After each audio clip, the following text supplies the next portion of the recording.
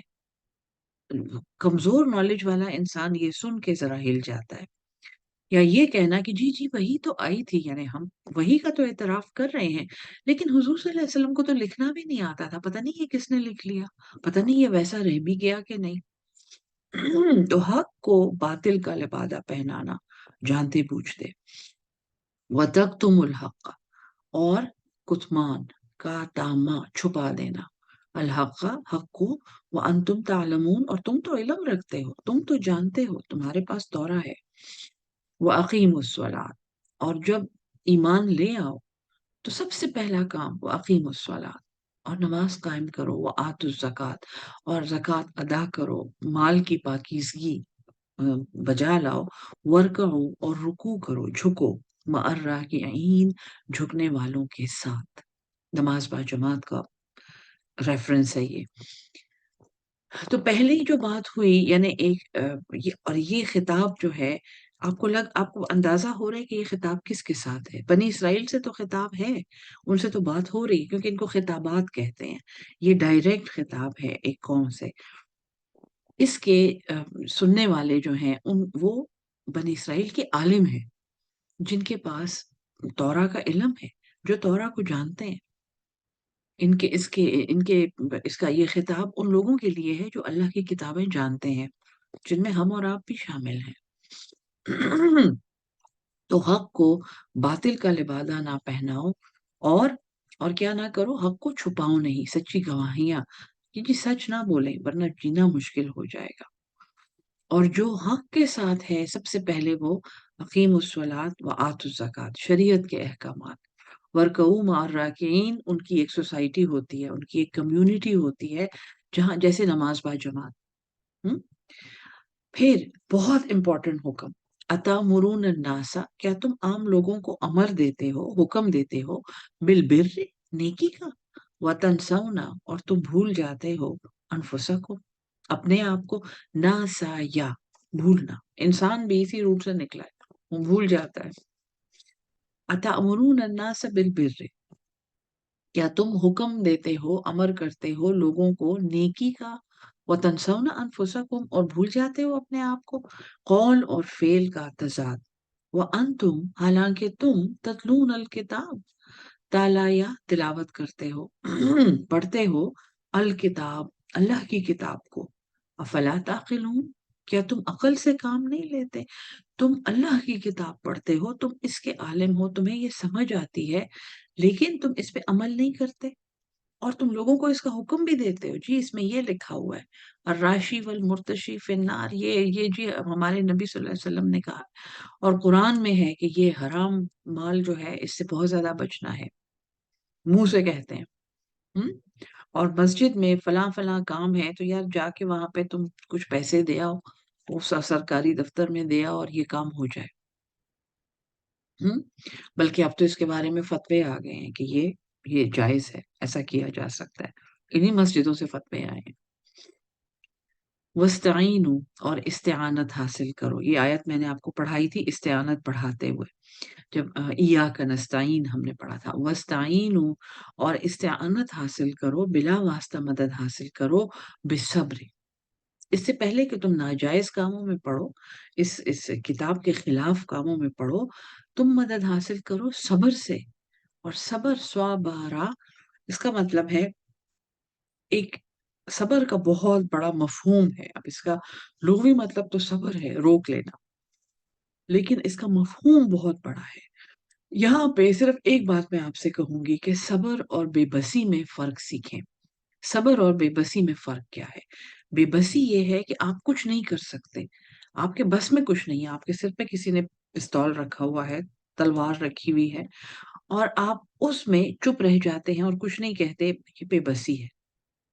اگر آپ کچھ کہتے ہیں تو شاید آپ کی جان جاتی ہے، آپ کا مال جاتا ہے، خدا نہ خواستہ آپ کی عزت خطرے میں ہے، یہ بے بسی ہے، یہ بھی اللہ تعالیٰ اس کو پہچانتا ہے۔ اور صبر یہ ہے کہ ایک ابیلٹی ہوتے ہوئے آپ آزاد ہیں، آپ کو کوئی نہیں دیکھ رہا، آپ کے پاس طاقت ہے، آپ کے پاس مال ہے، اور پھر آپ وہ کام کرنے سے رک جائیں جو آپ کے ضمیر کے مطابق اور آپ کے قوانین اور آپ کی شرع کے مطابق، آپ کے اللہ کے مطابق، آپ کے رسول کے مطابق وہ کام ٹھیک نہیں ہے۔ ناجائز میں نے نہیں کہا، ناجائز تو بہت بڑی بات ہے، ناجائز سے رکنا کوئی صبر نہیں ہے، وہ اللہ کی اطاعت ہے۔ صبر جیسے کسی کو آپ ایک بات اچھی طرح سنا سکتے ہیں، یہ بہت عام مثال ہے اس لیے دے رہی ہوں، لیکن آپ کہتے ہیں کہ جی میں آپ کو جواب تو دے سکتا ہوں لیکن اللہ کی رضا کے لیے کچھ نہیں کہتا۔ یہ صبر ہے، ایک ابیلٹی کے ہوتے ہوئے اس کو اللہ کے لیے روک لینا، اپنے نفس کو اللہ کے لیے روک لینا، اپنی خواہشات کو اللہ کے لیے پیچھے کر کے اللہ کا حکم بجا لانا، یہ پہلا درجہ ہے صبر کا۔ ٹھیک ہے جی، پھر جائز چیزوں سے رک جانا، جس کی مثال روزے کی ہے۔ ہم جائز امور سے رکتے ہیں نا، روزے میں کھانا پینا، ہر قسم تعلق میاں بیوی کا تعلق، اس سے ہم روزے میں رک جاتے ہیں، یہ صبر کی ٹریننگ ہے۔ ٹھیک ہے، اور پھر ہر اللہ کی طرف سے آئی ہوئی ہر بات پر شکر کہنا، یہ بہت بڑا درجہ ہے، یہ صبر اور شکر جہاں مل جاتے ہیں تو صبر کا مفہوم بہت بڑا ہے۔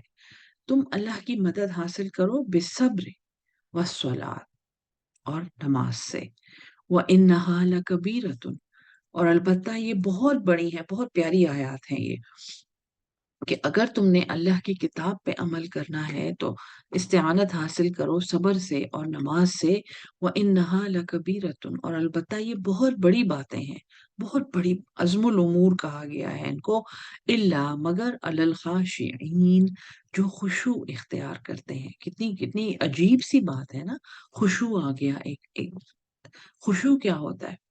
سمپلی اس کا مطلب خشاع، عاجزی، جو اللہ کے سامنے اپنے آپ کو عاجز رکھتے ہیں۔ انہا لکبیرۃ الا علی الخاشعین الذین، یہ وہ لوگ ہیں۔ اب خاشعین کون ہے؟ سوال آیا نا ذہن میں، یہ قرآن کی عادت ہے، فوراً آگے جواب دے دیتا ہے۔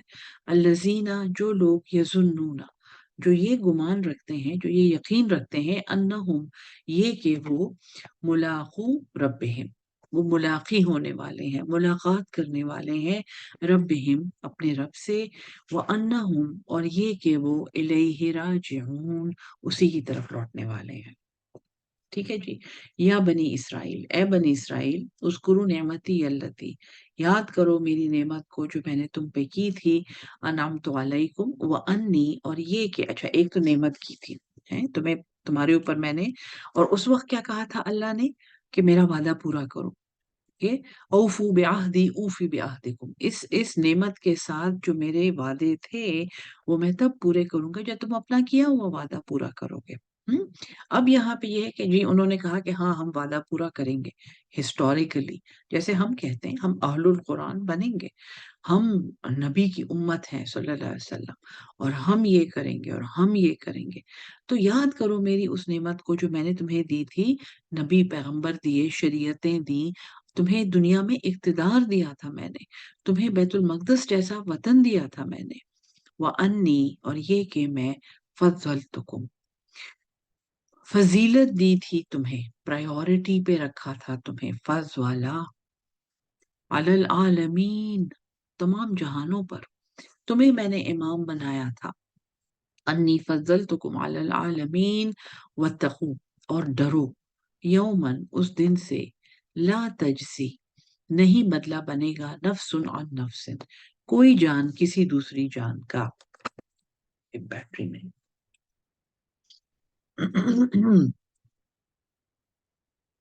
اچھا جی، تو جب تم نے نعمت بھی لے لی اور شریعت بھی لے لی اور تم نے ایکسپٹ کر لیا اور تم نے کہا کہ ہاں میں یہ کام میں کروں گا، تو میں نے تمہیں پھر ایک فضیلت دی، میں نے تمہیں ایک پرائیورٹی دی، تمہیں میں نے امام بنایا علی العالمین، تمام زمانے والوں پر، اور تم کیا بھول گئے؟ تم آخرت کو بھول گئے، تم دنیا میں کھو گئے۔ ڈرو اس دن سے، بچو اس دن کی جزا و فضا سے، جس دن کوئی جان کسی جان کا بدلہ نہیں بنے گی۔ تم یہ سمجھنا شروع ہو گئے کہ تم بدلے دے دے کر اور فدیے دے دے کر میری شریعت کو بدل کے تم لوگ کہیں پہنچ جاؤ گے. ولا يقبل منها شفاعت، اور نہیں قبول کی جائے گی ان سے کوئی بھی سفارش. شفاعت سفارش. ولا يؤخذ، اور نہیں لیا جائے گا منها عدل، ان سے کوئی بھی معاوضہ. یہی سفارشیں اور یہی رشوتیں اور یہی ڈالیاں یہ ہم دنیا میں ناجائز کام کرنے کے لیے استعمال کرتے ہیں نا. بس یہی اس قوم کا بھی حال تھا. وَلَا هُمْ يُنصَرُونَ، اور نہ ہی یہ مدد کیے جائیں گے. تو جب یہ امام بن گئے، جب یہ کمانڈر بن گئے، تو انہوں نے پھر کیا کرنا شروع کر دیا؟ ناجائز امور سے اپنے مفادات حاصل کرنے شروع کر دیے. اس وقت دنیا کے حالات دیکھیں. یہ قوم اس وقت جو دنیا میں کر رہی ہے، یہ ناجائز طریقوں سے اور اپنی چودراہٹ اور اپنی اجارہ داری اور اپنی جاگیرداری قائم رکھنے کے لیے. اور یہ صرف یہ قوم نہیں ہے، یہ ہماری قوموں میں بھی بہت سے ایسے فرعون پائے جاتے ہیں. پھر کیا ہوا؟ ان کے اوپر فرعون مسلط ہو گیا. جب انہوں نے ایسے کام کیے، اللہ ان سے ناراض ہوا. یہ اندر سے امت ٹوٹ پھوٹ گئی، خراب ہو گئی. اچھے کام کرنے انہوں نے چھوڑ دیے تو ظاہر ہے ایک اور قوم ان کے اوپر مسلط ہو گئی. اپنی قوم کو دیکھیں ذرا، اپنی قوم کے حالات دیکھیں آج کل کے. وَإِذْ أَنْجَيْنَاكُمْ، اب یہ نہیں بتایا کہ ہم نے تم پہ فرعون کو مسلط کر دیا، لیکن اللہ چونکہ نعمتوں کا ذکر کر رہے ہیں نا، اللہ نے کہا ہے کہ اذکروا نعمتی، میری نعمت کو یاد کرو. تو اب اللہ ایک بہت بڑی نعمت بتا رہا ہے. وَإِذْ أَنْجَيْنَاكُمْ، اور جب ہم نے نجیناکم، اور جب ہم نے نجات دی. ناجایا نجات، ہم نے تمہیں رہائی دی، ہم نے تمہیں آزادی دی. من آل فرعون، آل فرعون سے. فرعون آ گیا یہاں پہ. یسومونکم، وہ پہنچاتے تھے، دکھ دیتے تھے تمہیں. سوء تکلیف کو کہتے ہیں. یسومونکم، وہ تمہیں پہنچاتے تھے. سوء العذاب، بہت برا عذاب. اور وہ عذاب کیا تھا؟ یذبحون، وہ ذبح کرتے تھے، وہ گردنیں کاٹتے تھے، رگے جان کاٹ دیتے تھے. ابناءکم، تمہارے بیٹوں کو. وَيَسْتَحْيُونَ، اور وہ زندہ چھوڑتے تھے. نساءکم، تمہاری عورتوں کو. بہت یہ امپورٹنٹ آیت ہے. اس کو ختم کرتے ہیں، پھر میں آپ کو سمجھاتی ہوں. وَفِي ذَلِكُمْ، اور اس میں بلاء، ایک آزمائش تھی. من ربکم عظیم، تمہارے رب کی طرف سے بہت بڑی.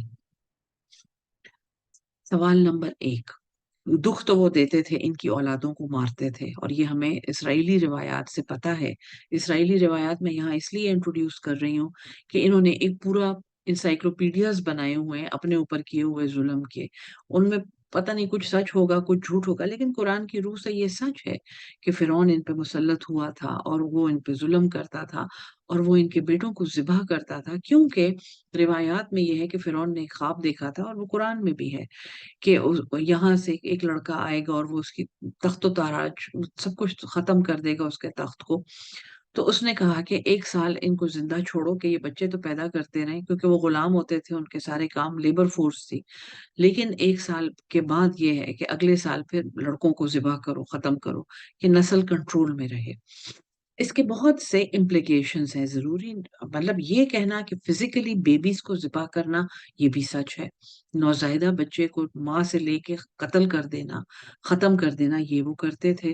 لیکن یہ بھی ہے کہ لڑکوں کو وہ خاص طور پہ ٹارگٹ کرتے تھے. ابناءکم یذبحون ابناءکم ویستحیون، اگر وہ بچیوں کو نہ ذبح کرتے تو وہ یہاں کیا اللہ کیا کہتا؟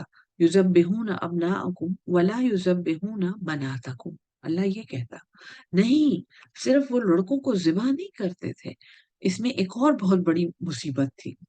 لڑکوں کو تو وہ ذبح کر کے ان کی تعداد کو کنٹرول میں رکھتے تھے. پھر وہ یہ ہے کہ جب رگے جان کاٹ دینا، اس کا مطلب ہے وہ سوچنے کے قابل نہیں رہ جاتے تھے. ذبح جو ہے، ذبح البقر بھی فزیکلی ذبح کرنے کو ذبح کہتے ہیں. لیکن ایک تو لڑکوں کی تعداد کم تھی، ایک اور مسئلہ کیا ہوا؟ وَيَسْتَحْيُونَ، وہ استحیا، وہ حیات دیتے تھے. تو وہ زندہ تو نہیں کر سکتے، ظاہر ہے. اب یہ قرآن میں یہ تو نہیں ہے کہ وہ تمہاری لڑکیوں کو زندہ کرتے تھے. وہ استحیا کرتے تھے، وہ انہیں ابھارتے تھے، انہیں ڈیولپ کرتے تھے، ان کو تمہارے اوپر مسلط کرتے تھے. اور